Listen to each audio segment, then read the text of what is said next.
इतिहासात काही तारखा अशा असतात ज्या फक्त कॅलेंडरवर राहत नाहीत तर माणसाच्या स्मरणात कायमच्या कोरल्या जातात. 15 एप्रिल 1912 एक अशी रात्री माणसाचा शांत होता. आकाश तारकांनी भरलेलं होतं आणि माणसाला वाटत होतं तो निसर्गावर विजय मिळवून बसलाय. पण समुद्राच्या अथांग खोलीत काहीतरी वेगळंच लिहिलं गेलं होतं. या कथेचं नाव आहे टायटॅनिक. 20व्या शतकाची सुरुवात जग झपाट्यानं बदलत होतं. यंत्र, उद्योग, वाफ, वीज आणि माणसाचा एकच विश्वास, आपण काहीही बनवू शकतो. ब्रिटनमधील व्हाईट स्टार लाईन नावाच्या कंपनीनं एक स्वप्न पाहिलं. जगातलं सर्वात मोठं, सर्वात सुरक्षित आणि सर्वात आलिशान जहाज. 1909 साली आयर्लंडमधील बेलफास्ट येथे हार्लंड अँड वुल्फ शिपयार्डमध्ये त्या स्वप्नाला आकार मिळू लागला. त्या जहाजाचं नाव होतं RMS टायटॅनिक. 882 फूट लांब, 11 मजल्यांएवढी उंची, 52,000 टनांहून अधिक वजन, 16 वॉटरटाईट कंपार्टमेंट्स. लोक म्हणत होते 4 कंपार्टमेंट्स भरली तरी हे जहाज कधीच बुडणार नाही. आणि इथूनच जन्म झाला एका घातक अहंकाराचा. टायटॅनिक अनसिंकेबल आहे. टायटॅनिक हे फक्त जहाज नव्हतं, तो समुद्रावर तरंगणारा राजवाडा होता. पहिल्या वर्गात झुंबरांनी सजलेली dining halls, French chef, swimming pool, gym, खाजगी नोकर. इथे प्रवास करत होते जगातील सर्वात श्रीमंत लोक. त्यांच्यासाठी टायटॅनिक म्हणजे आराम, प्रतिष्ठा आणि ऐश्वर्य. मध्यम वर्गासाठी सन्माननीय सुविधा, चांगलं अन्न आणि सुरक्षित प्रवास. पण सगळ्यात खाली, अंधाऱ्या कॉरिडॉरमध्ये, इथे होते गरीब कुटुंब, मजूर, आई-वडील, लहान मुलं, जे युरोप सोडून अमेरिकेत नवं आयुष्य सुरू करण्याचं स्वप्न पाहत होते. त्यांच्यासाठी टायटॅनिक फक्त जहाज नव्हतं, तो होता उमेद. 10 एप्रिल 1912 साऊथहॅम्प्टन बंदर. हजारो लोकांची गर्दी. काही हसत होते, काही रडत होते.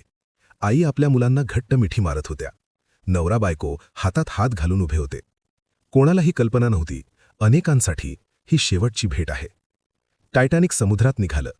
पहिला थांबा फ्रान्समधील चेरगॉर्ग, मग आयर्लंडमधील क्वीन्सटाऊन आणि त्यानंतर थेट न्यूयॉर्क.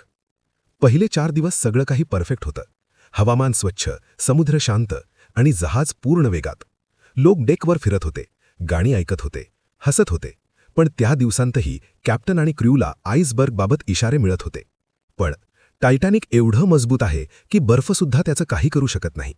वेग कमी केला गेला नाही आणि हीच सगळ्यात मोठी चूक ठरली. 14 एप्रिल 1912 रात्रीचे बरोबर 11:40. अंधारात उभा असलेला पहारेकरी अचानक काहीतरी पांढरं पाहतो. त्याच्या श्वासाचा वेग वाढतो, डोळे मोठे होतात आणि पुढच्याच क्षणी तो घंटा वाजवत ओरडतो, आईसबर्ग अहेड.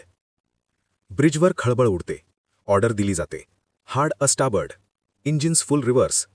पण टायटॅनिक फार मोठं होतं, फार जड होतं आणि वेळ फारच कमी होता.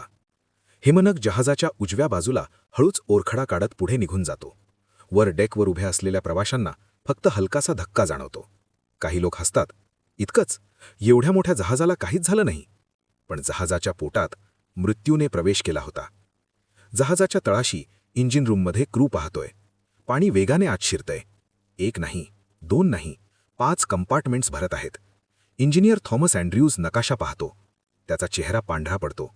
तो हळू आवाजात म्हणतो, हे जहाज 1.5 ते 2 तासात नक्की बुडणार. तो कॅप्टन स्मिथकडे पाहतो आणि ती वाक्य उच्चारतो ज्यांनी इतिहास बदलला. टायटॅनिक वाचणार नाही. कॅप्टन स्मिथला विश्वास बसत नाही. हेच ते जहाज ज्याला अनसिंकेबल म्हटलं गेलं होतं.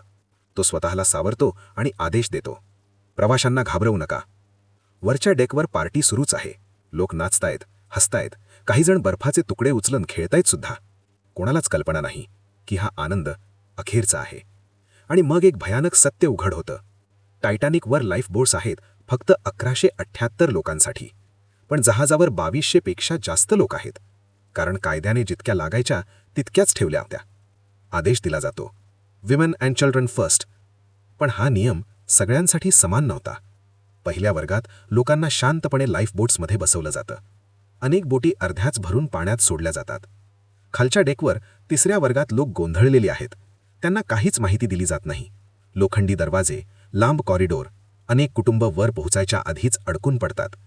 आई आपल्या मुलांना घट्ट धरते, बाप दरवाजे ठोठावतो, पण वर कोणीच ऐकत नाही. आता जहाजाचा पुढचा भाग हळूहळू झुकू लागतो. डेक तिरका होतो, लोक घसरतात, कोसळतात, काहीजण थंड अटलांटिकमध्ये उड्या मारतात. पाणी बर्फासारखं थंड. तिथे पडलेला माणूस 5 मिनिटांपेक्षा जास्त जिवंत राहू शकत नाही. आणि या सगळ्या गोंधळात टायटॅनिकचा बँड डेकवर उभा राहतो. ते वाजवतात, nearer my God to thee. लोक थांबून ऐकतात, काही रडतात, कारण त्यांना कळून चुकतं, हा शेवट आहे. त्या रात्री समुद्रात फक्त जहाज बुडालं नाही, तर माणसाचा अहंकारही कायमचा बुडाला. आता वेळ संपत चालली होती. रात्रीचे 2 वाजत आले होते. टायटॅनिकचा पुढचा भाग पूर्णपणे पाण्याखाली गेला होता. मागचा भाग आकाशाकडे उंचावू लागला. डेक जवळजवळ 90 अंशात झुकला होता. लोक लोखंडी रेलिंगला धरून आपला तोल सावरत होते. काही जण घसरले, काही थेट समुद्रात पडले. आणि अचानक कडाड. जहाजाच्या आतून भयानक तडा जाण्याचा आवाज येतो. टायटॅनिक 2 तुकड्यांत तुटतो. पुढचा भाग क्षणातच समुद्राच्या खोल गर्तेत ओढला जातो. मागचा भाग काही क्षण पाण्यावर तग धरतो, जणू काही शेवटची श्वास घेतोय. मग तोही हळूहळू अटलांटिकमध्ये कायमचा नाहीसा होतो. वेळ होती 15 एप्रिल 1912, रात्री 2:20.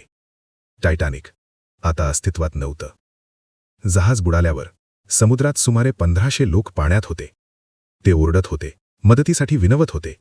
पण अटलांटिकचं पाणी उणे 2 अंश तापमानाचं होतं. थंडीने हातपाय बधीर झाले. 5 ते 10 मिनिटात बहुतेकांचे हृदय थांबले. किंचाळ्या हळूहळू कमी होत गेल्या. आणि शेवटी पूर्ण शांतता. लाईफ बोट्समध्ये बसलेले लोक दुरून हे दृश्य पाहत होते. त्यांच्यासमोर माणसं मरत होती, पण अनेक बोटी परत फिरल्या नाहीत. कारण एकच भीती, जर आम्ही परत गेलो तर बोट उलटेल. ही शांतता अपराधी होती. टायटॅनिकने मदतीसाठी SOS सिग्नल पाठवला होता. सगळ्यात जवळचं जहाज होतं RMS कार्पॅथिया.